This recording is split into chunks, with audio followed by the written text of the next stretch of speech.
આ તક એમની યોજનામાં પ્રાપ્ત થઈ પ્રભુના નામને ધન્યવાદ આપું છું. અમદાવાદથી દાહોદ આવવાની મુલાકાત ગોઠવાઈ એક અલગ હેતુથી જ આવેલો, પણ બાઇબલ સોસાયટી તરીકે એક જ કામ પ્રભુના વચનો લોકો સુધી પહોંચાડવાના છે. એક મંડળીની મુલાકાત લેવાની હતી. અત્યારે સંદેશાની સેવા ત્યાં 11:30 થી શરૂ થાય. કોઈ જ પ્લાનિંગ નહીં, સાહેબની મુલાકાત લેવામાં આવી અને પ્રભુના નમ્ર સેવક રેવરન્ડ દિલીપ કુમાર મીનામા સાહેબનો ખાસ આભાર માનું છું. મુલાકાત લીધી, સાહેબે તક પૂરી પાડી કે અમારી મધ્યે પણ તમે પ્રભુનું વચન વહેંચીને જાઓ. સાહેબ, થેન્ક યુ સો મચ. આ સુંદર તક તમને આપી એના માટે હું તમારો પણ ખૂબ જ આભાર માનું છું. કમિટીનો, પાસ્ટર કમિટીનો પણ હું ખાસ આભાર માનું છું. પાળક સાહેબ સાથેની સારી એવી મિત્રતા રહી છે વર્ષોથી પ્રભુના વચનો લોકો સુધી પહોંચાડવા. એટલે જે કંઈ મંડળી પર એ જાય ત્યાં જ્યાં બી જરૂર પડે સતત કોન્ટેક્ટ કરે અને બીજી સ્થળે અમે વ્યવસ્થા કરીએ કે જ્યાં જે પ્રભુના વચનની જરૂર હોય, એ બાળકો માટે હોય, યુવાનો માટે હોય, વડીલો માટે હોય, અને લોકો સુધી પહોંચાડવાની સેવા સાથે રહીને કરવાની તક પ્રભુએ આપી છે. એના માટે પણ પ્રભુનો આભાર માનું છું.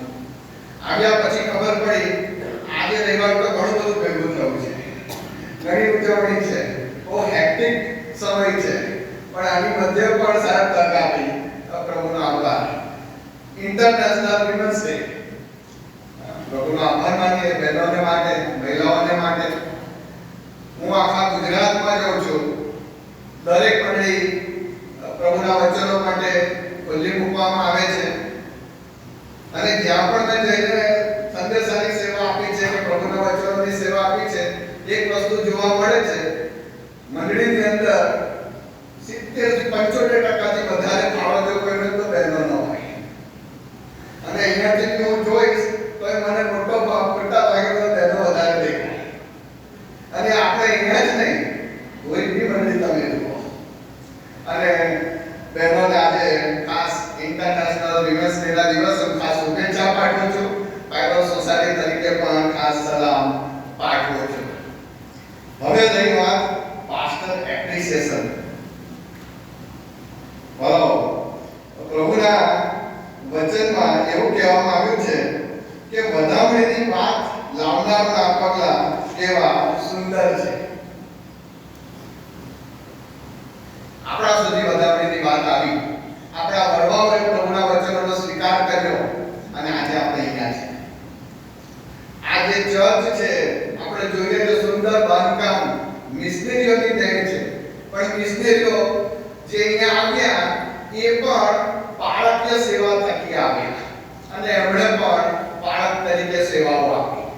અને આજે આપણે એના ફળ રૂપે અહીંયા બેસીએ છીએ અને પ્રભુના વચનો સાંભળી શકીએ છીએ. બરાબર, આ પાળકીય સેવા એ ખૂબ જ મુશ્કેલ છે, જોઈએ એટલું સહેલું નથી.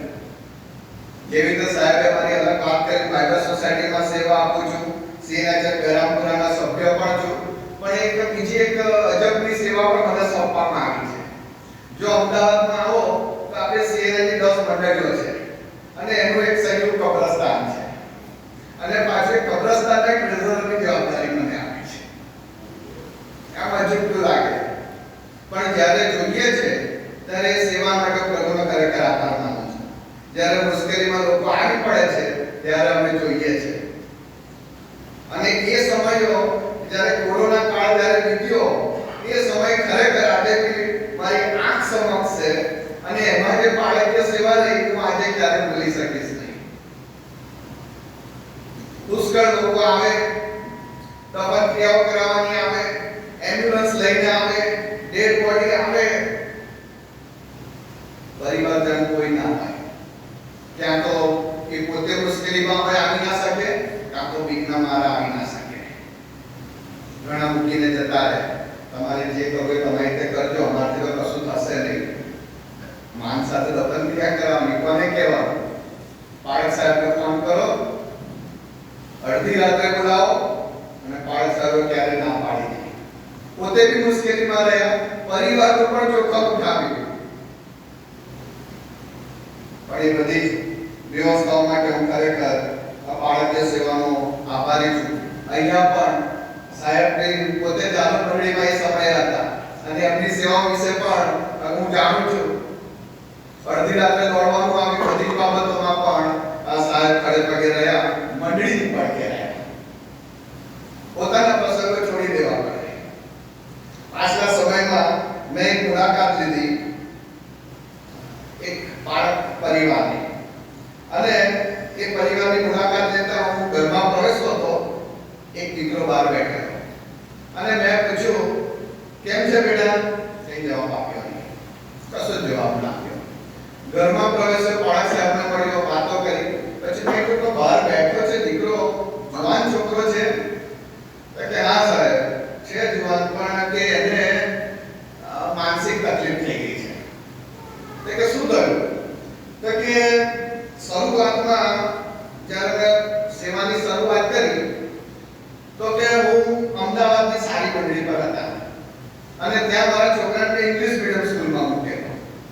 ઇંગ્લિશ મીડિયમ સ્કૂલમાં મૂક્યો, સારું એને અભ્યાસ પ્રાપ્ત થયો, એજ્યુકેશન પ્રાપ્ત થયું. શરૂઆત જ હતી, જબ નાનો છોકરો, શરૂઆતના 1 થી 5 ધોરણની વાત. ત્યાર પછી અમારી બદલી થઈ એક ગામમાં થઈ. હવે ત્યાં તો કોઈ ઇંગ્લિશ સ્કૂલ મળે નહીં, સરકારી શાળા, પણ ભણાવો તો પડે છોકરાને.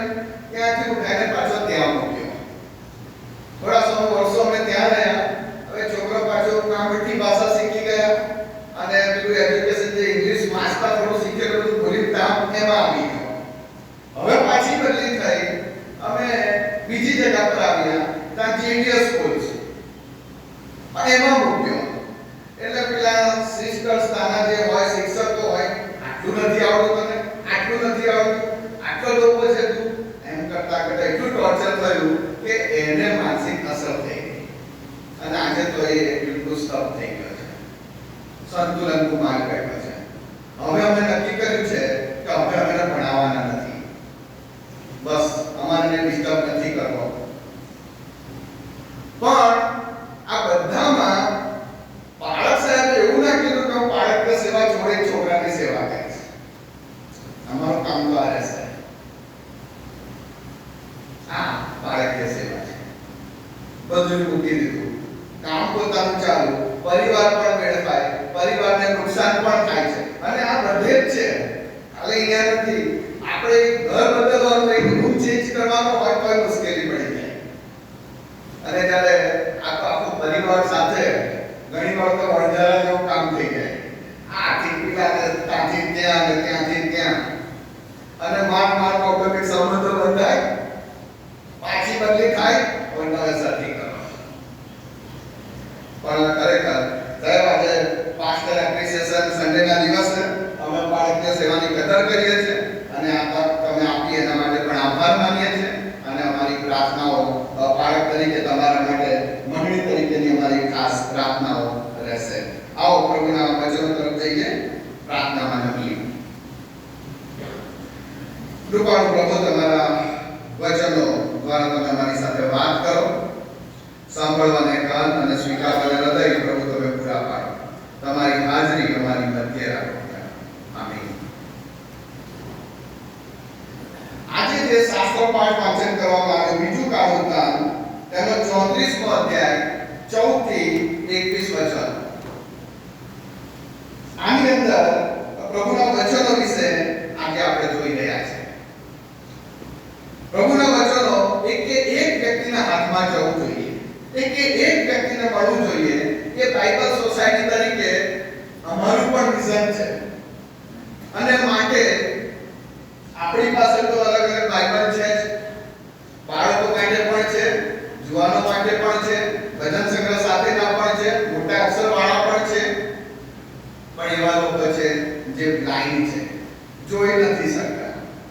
પ્રભુનું વચન એમને બ્રેલ લિપિમાં આપવામાં આવે છે. આંગળી મૂકીને આંગળીના ટેડવાથી તેઓ સ્પર્શ કરીને વાંચી શકે. નવાઈની વાત એ છે કે એ બ્રેલ લિપિમાં પણ ભાષાઓ છે અને બ્રેલ લિપિમાં 22 ભાષાની અંદર પ્રભુનું વચન છે. હાલેલુયા. પ્રભુનો આભાર માનીએ. 22 ભાષાઓમાં બ્રેલ લિપિમાં, અને જે આપણી પાસે છે ભારતની 84 ભાષાની અંદર પૂરેપૂરું બાઇબલ છે, 84 લેંગ્વેજમાં, અને બીજી 88 ભાષાની અંદર નવો કરાર છે. આમ લગભગ આપણે 170-172 ભાષાઓને પહોંચી શક્યા છે. 1811માં બાઇબલ સોસાયટીની સ્થાપના ભારતની અંદર કલકત્તા ખાતે કરવામાં આવી. 115 વર્ષ આ વર્ષે પૂરા થાય છે.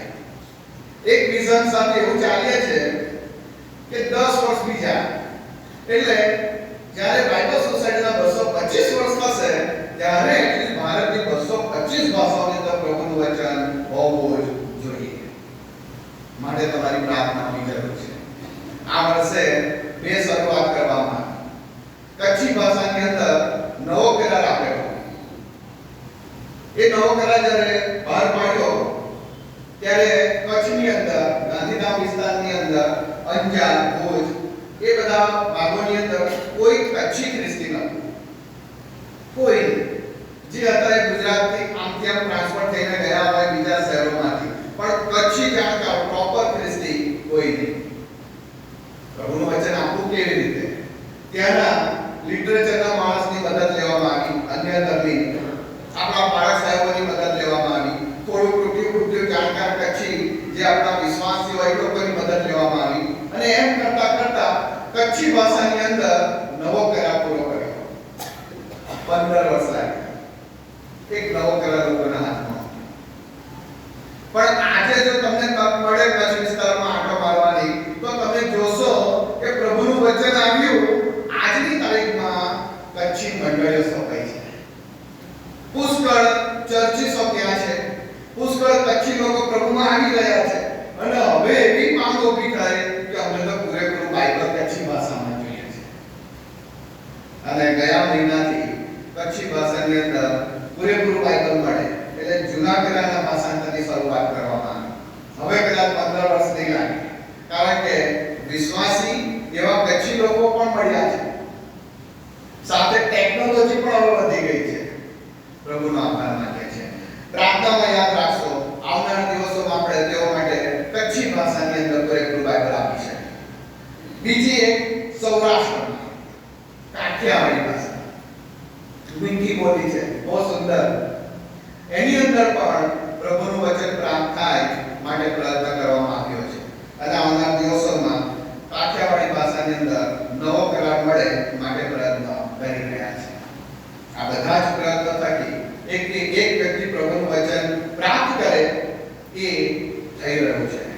પણ એક એવો વર્ગ છે બહેરા મૂંગા. એક મોટો પ્રશ્ન છે કે આ બહેરા મૂંગા લોકોને પ્રભુનું વચન કેવી રીતે આપવું? શું એ વચન વિહોણા રાખવા? અને એના માટે બાઇબલ સોસાયટી પ્રયત્ન કરી રહી છે. સાઇન લેંગ્વેજ, ઈશારા દ્વારા, ખાસ પ્રકારની નિશાનીઓ દ્વારા બતાવવામાં આવે છે. અને એવું ઓડિયો અને પ્રિન્ટની અંદર પ્રભુનું વચન પ્રાપ્ત થાય માટે પ્રયત્ન ચાલી રહ્યા છે. એને પણ તમારી પ્રાર્થનાઓમાં યાદ રાખશો. પ્રભુનું વચન એક વ્યક્તિઓ સુધી પહોંચી રહ્યું છે. આજે દુનિયાની અંદર સૌથી વધુ વંચાતું, વેચાતું, વહેંચાતું જો કોઈ પુસ્તક હોય તો તે પ્રભુનું વચન છે, બાઇબલ છે. જાણીએ છીએ આપણે. પણ સાથે વાલાઓ એવી કહીશ, દુનિયાની અંદર સૌથી વધારે જેની અવગણના થતી હોય, જેનું અપમાન થતું હોય, જેનો નકાર કરવામાં આવતો હોય, જેને તુચ્છકારવામાં આવતું હોય, જેનો વિરોધ કરવામાં આવતો હોય, એવું કોઈ પુસ્તક હોય તો તે પણ બાઇબલ છે.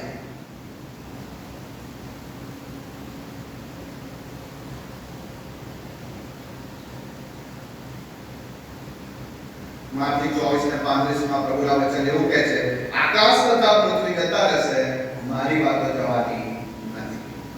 સાચી વાત છે. યસ, પ્રભુનું વચન છે, ક્યારે જવાનું નથી. આપણે જેટલું જોઈ શકીએ છીએ, જેટલું તમને દ્રશ્યમાન છે, એક વસ્તુ જતી રહેશે. શું રહેશે? પ્રભુનું વચન. પણ જરૂર છે તેના વચનોને મહત્વ આપવાનું. માન આપવાનું. અજાયબ જેવું વચન છે. થોડા સમય પહેલા હું બજારમાં વાયકા સોસાયટી ઓફિસમાં બેઠો હતો. એક સાહેબ મળવા આવ્યા, મિસ્ટર દીપકભાઈ નું નામ. આવ્યા ભૈયા મને કે રેમણભાઈ તમે મને ઓળખો છો? મેં કીધું હા, આપણે મુલાકાત થઈ છે એટલું મને ખબર છે કે આપણે મળ્યા છે.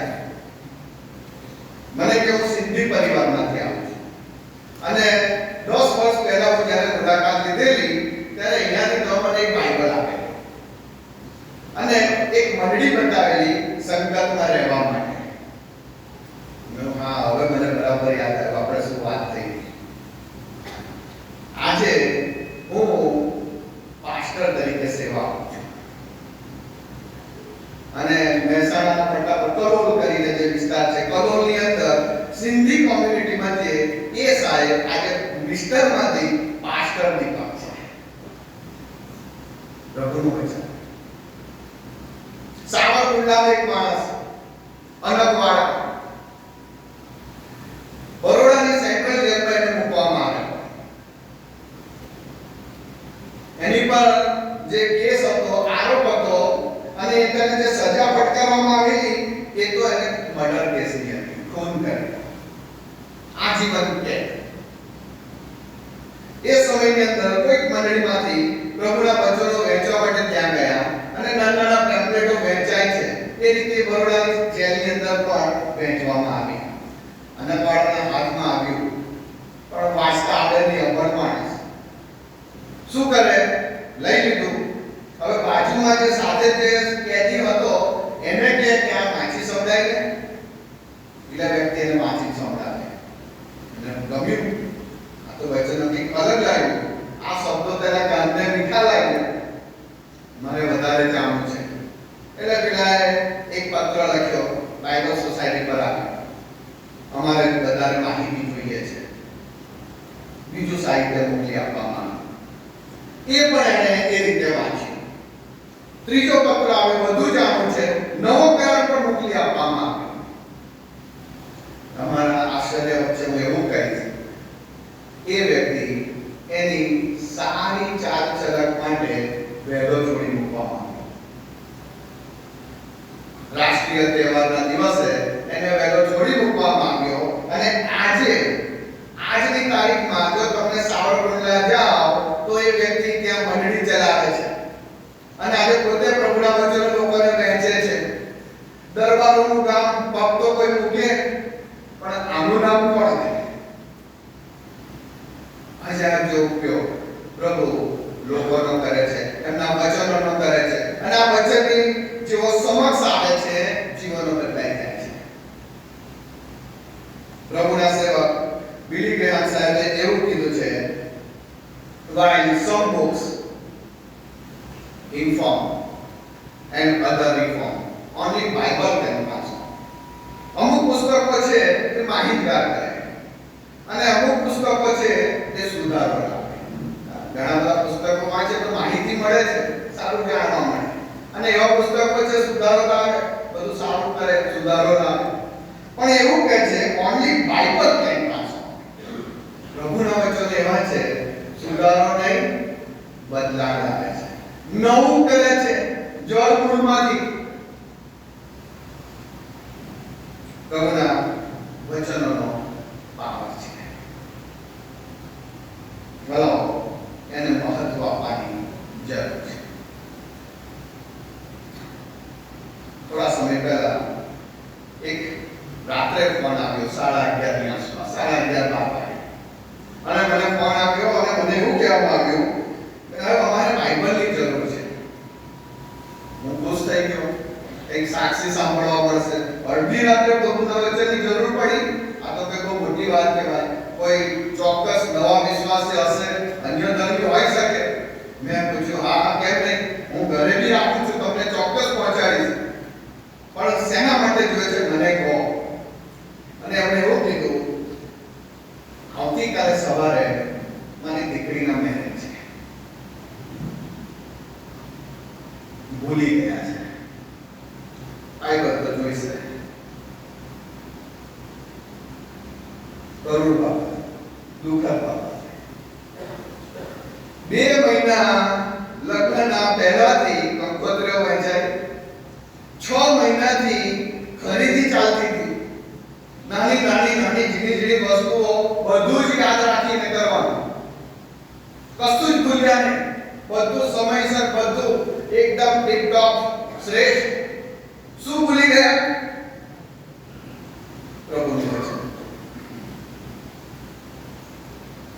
એક નવું કુટુંબ બંધાય એની શરૂઆત એને ક્યાંથી કરવાની હતી? પ્રભુના વચન.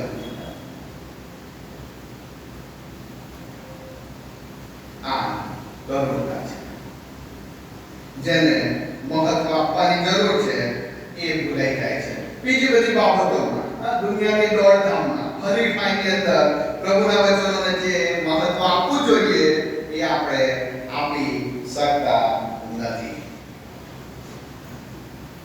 આ પ્રભુના વચનો એ ઈશ્વરની યોજનાથી આપણને આપવામાં આવ્યા છે. ઘણીવાર મને પૂછવામાં આવે છે, તમે બાઇબલ સોસાયટીમાં છો, આ પ્રભુનું વચન કોણે લખ્યું છે? મને એવું પૂછવામાં આવે. બહાર જઈને કવિતા આપીએ, કોણે લખ્યું છે? અલાઓ, આ પ્રભુનું વચન એ માણસોની ઈચ્છા પ્રમાણે કદી આવ્યું નથી, પણ ઈશ્વરની યોજના, ઈશ્વરની ઈચ્છાથી માણસો તેમના વચનો બોલ્યા અને લખવામાં આવ્યા. ઈશ્વરની યોજના. અને શા માટે? તો કે છે કોઈ બી કરાર હોય, તમારે આજની તારીખમાં પણ આપણા ભાડા કરાર હોય, લગ્નના હોય, મકાનના હોય, કોઈ બી કરાર હોય, જો એ લેખિતમાં ના હોય તો એની કોઈ વેલ્યુ નહીં.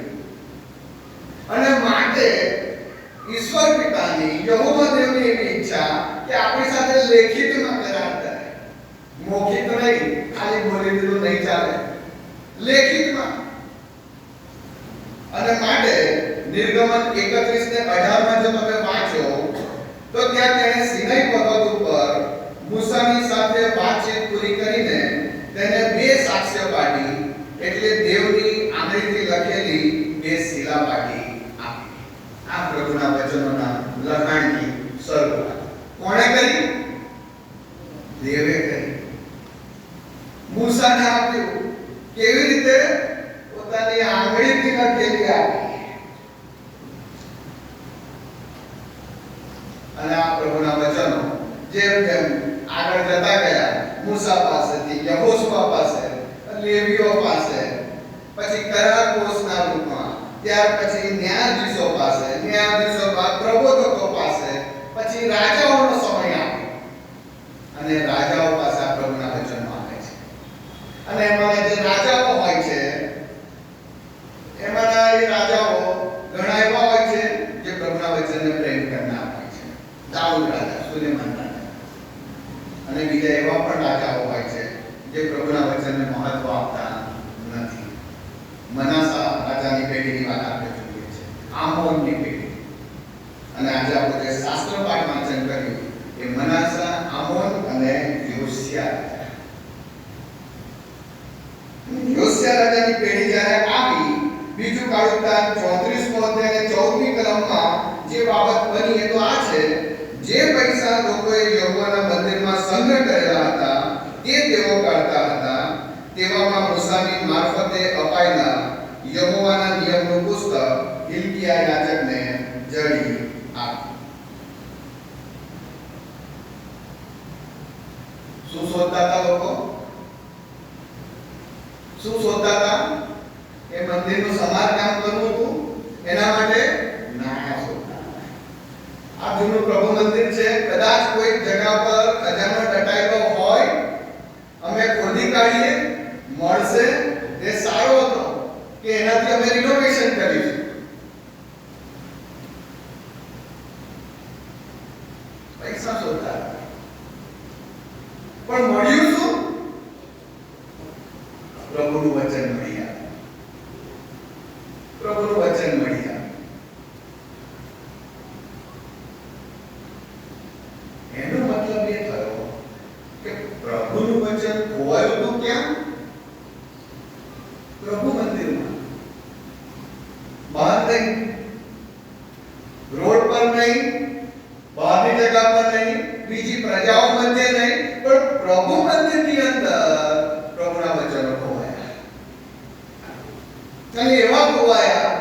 કોઈના ધ્યાનમાં જ નહીં કે પ્રભુનું વચન નથી મંદિરમાં, બીજી બધી બાબતો તરફ આપણું લક્ષ્ય હતું.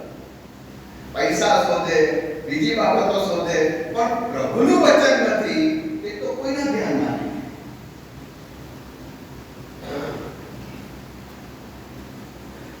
મહત્વ પ્રભુના વચનોને આપવાની જરૂર.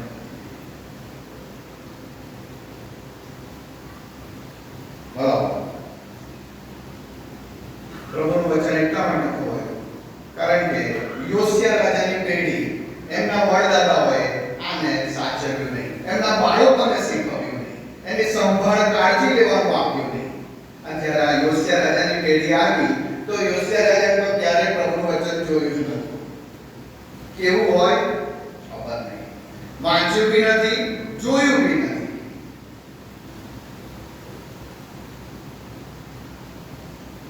શાસ્ત્ર 119 ને 97 ની અંદર દાઉદ રાજા એવું કહે છે કે હું તારા વચન પર એટલો બધો પ્રેમ કરું છું કે રાત દિવસ તેનું મનન કરું છું.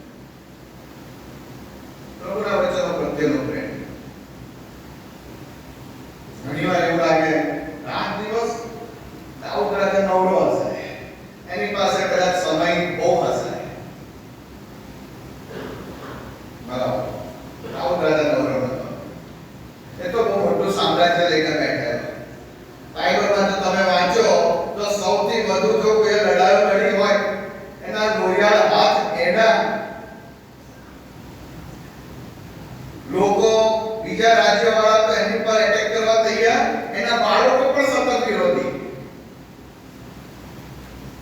મોટું પરિવાર, પુષ્કળ લોકો એની સમક્ષ આવતા હશે રોજના.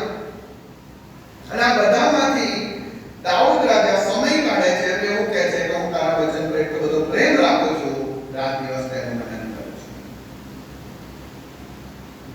આપણે પ્રભુના વચનોને આવો પ્રેમ કરી શકતા નથી.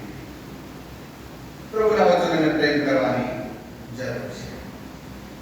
પ્રભુના વચનો મધ્ય રહેવાની જરૂર છે.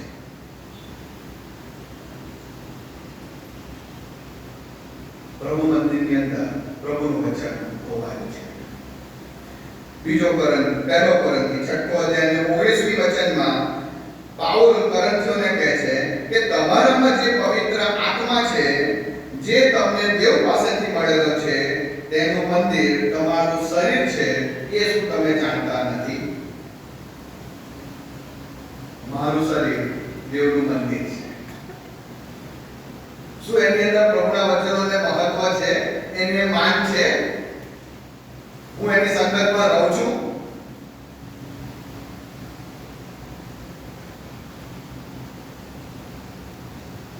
એક મુલાકાત પાસ્ટોરેટ કમિટી તરીકે અમારા પાળક સાહેબ સાથે કરવાની હતી. પ્રાર્થના વિનંતી આવેલી.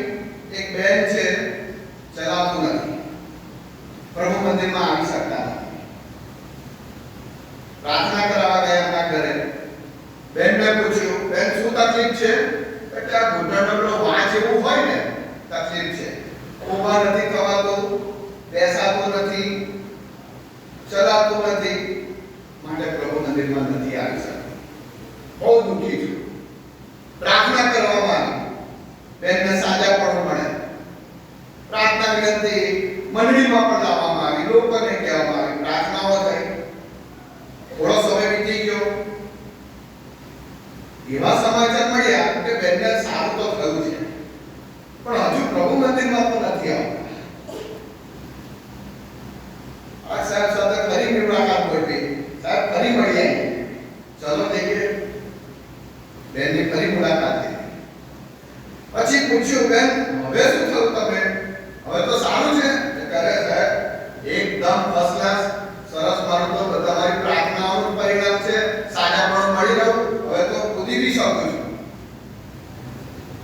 પણ કે પ્રભુ મંદિરમાં નથી આવતા, દેખાતા નથી રવિવારે. શું કહીએ સાહેબ, એટલી દોડધામ રહે છે, પ્રભુ મંદિરમાં આવતું.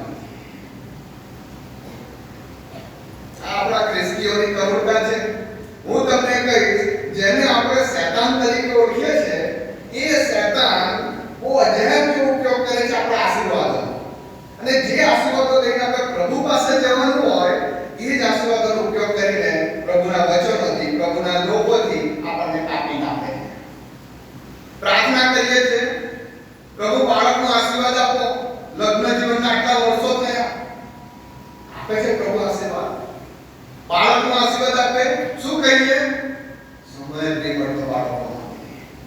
પ્રાર્થના કરીએ છીએ, પ્રભુ આજીવિકા આપો, નોકરી આપો, કાર્ય આપો.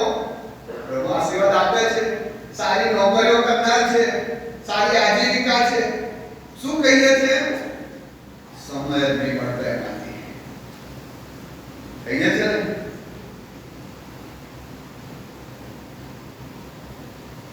ભણવા માટે પ્રાર્થના કરીએ, પ્રભુ સારું એજ્યુકેશન આપો, સારી રીતે પાસ થઈ જઈએ. અને પછી શું કહીએ? ભણવામાંથી સમય નહીં મળતો, એક રવિવાર 2 કલાકની ભક્તિ સભામાં હાજરી નથી આપી શકતા. કરુણતા છે આપણી. જે આશીર્વાદો માટે પ્રભુ પાસે જવાનું હોય, થેન્ક યુ પ્રભુ, તમારો આભાર, સાજાપણું આપ્યું. એની જગ્યા પર સાજાપણું મળ્યું, હવે દોડો બહાર.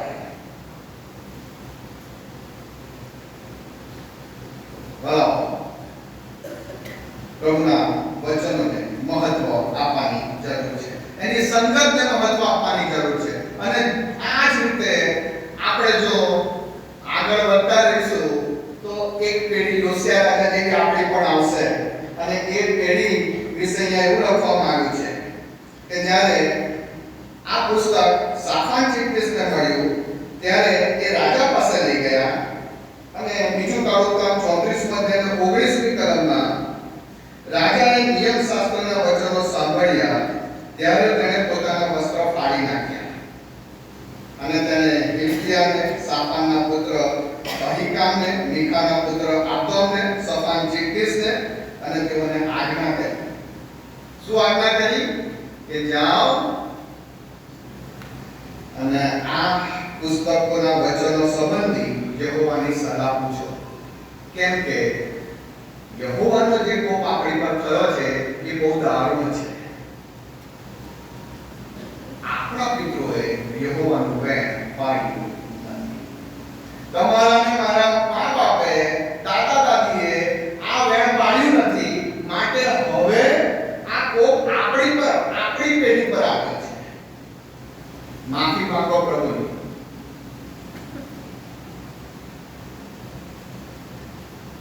આજે ખાસ દિવસે હું એક જ ટકોર કરવા માંગુ છું. શું આપણી પેઢી પણ આ રીતે વિલાપ કરશે કે મારા પિતૃએ યહોવાના વચનોને મહત્વ આપ્યું નહીં, માટે આજે અમારી આવી હાલત છે? અત્યારે આપણે જે યુગમાં જીવી રહ્યા છે, જે જનરેશન ચાલી રહી છે,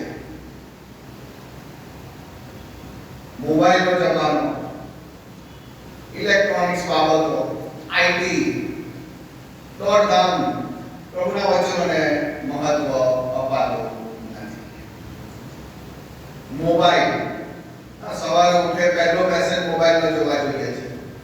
કંઈક રહી તો નહીં કહું, કોઈકનો મેસેજ ચૂકી તો નહીં ગયા? ક્યારેય સવારે ઉઠીને એવું નથી વિચાર્યું કે પ્રભુએ કંઈક કીધું ને ચૂકી નથી ગયો? પ્રભુના વચનોમાંથી તો કઈ સંદેશ રહી નથી ગયો?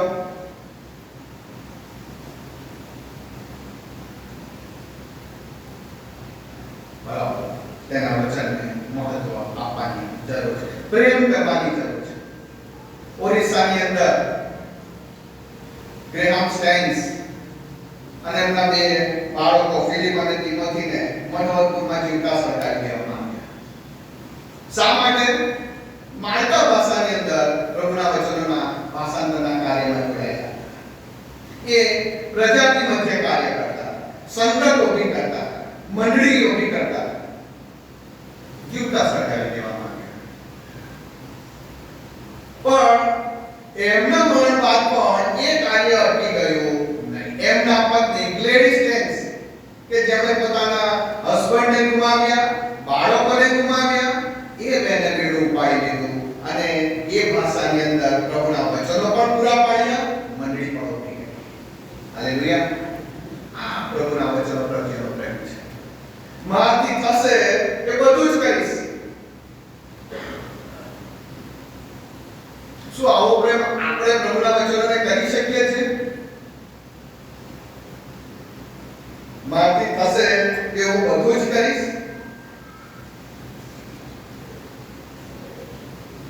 નિયમ 6 અને 7 માં એક આજ્ઞા આપવામાં આવી છે અને યહોવાદેવે જે આજ્ઞા આપી છે એ તો એ છે કે મારા વચનો તું કાનથી તારા છોકરાને શીખવ, ને જ્યારે તું બેઠો હોય, જ્યારે તું રસ્તે ચાલતો હોય, જ્યારે તું સૂઈ જાય અને જ્યારે તું ઉઠે ત્યારે તે વિશે વાત કર. ઉઠતા, બેસતા, ચાલતા, સૂતા વચનો વિશે વાત કરવાની છે. તમારા બાળકોને શીખવો. આ યોશિયા રાજાની પેઢીએ કોઈએ કશું શીખ્યું નહીં.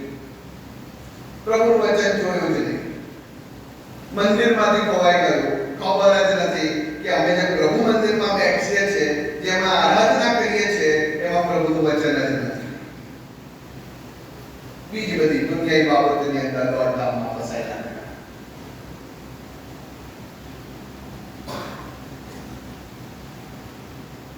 આપણે આપણા બાળકોને પણ શીખવવાનું છે, અને ત્યારે જ શક્ય બનશે જ્યારે આપણે એ પ્રમાણે ચાલતા હોઈશું. બહુ જૂની કહેવત છે, કુવામાં હોય તો અવાડામાં આવે. તમારા અને મારામાં હશે તો બાળકોમાં આવશે. નહીં તો પછી તમારી ને મારી પેઢી પણ આવનાર દિવસોમાં આ જ વિલાપ કરશે. આપણા પિતૃએ શીખવ્યું નહીં. જે માન આપવું જોઈએ આપણા પિતૃએ શીખવ્યું નથી.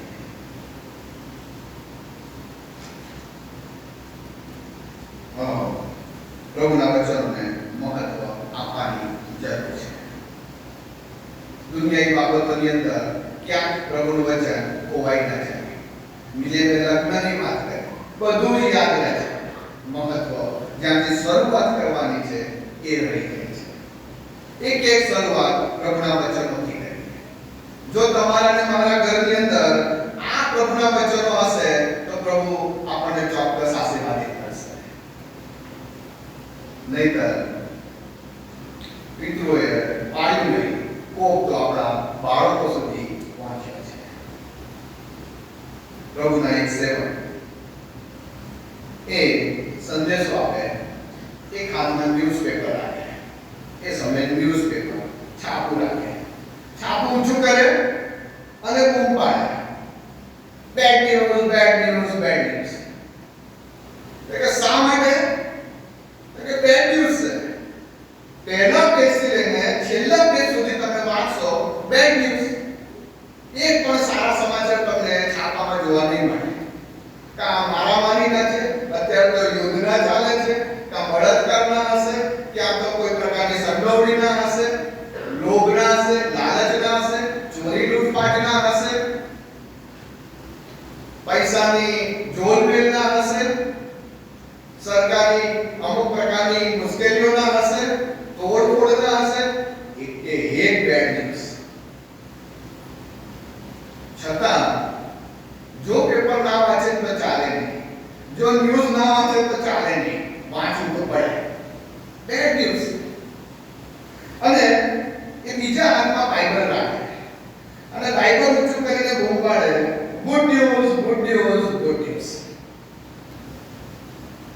શા માટે ગુડ ન્યૂઝ? સર્જનના સમાચાર છે, માફીના સમાચાર છે, તારણના સમાચાર છે, વધામણીના સમાચાર છે, બચાવના સમાચાર છે, પુનરુત્થાનના નવા જીવનના સમાચાર છે, મરણ પર વિજયના સમાચાર છે. Good news.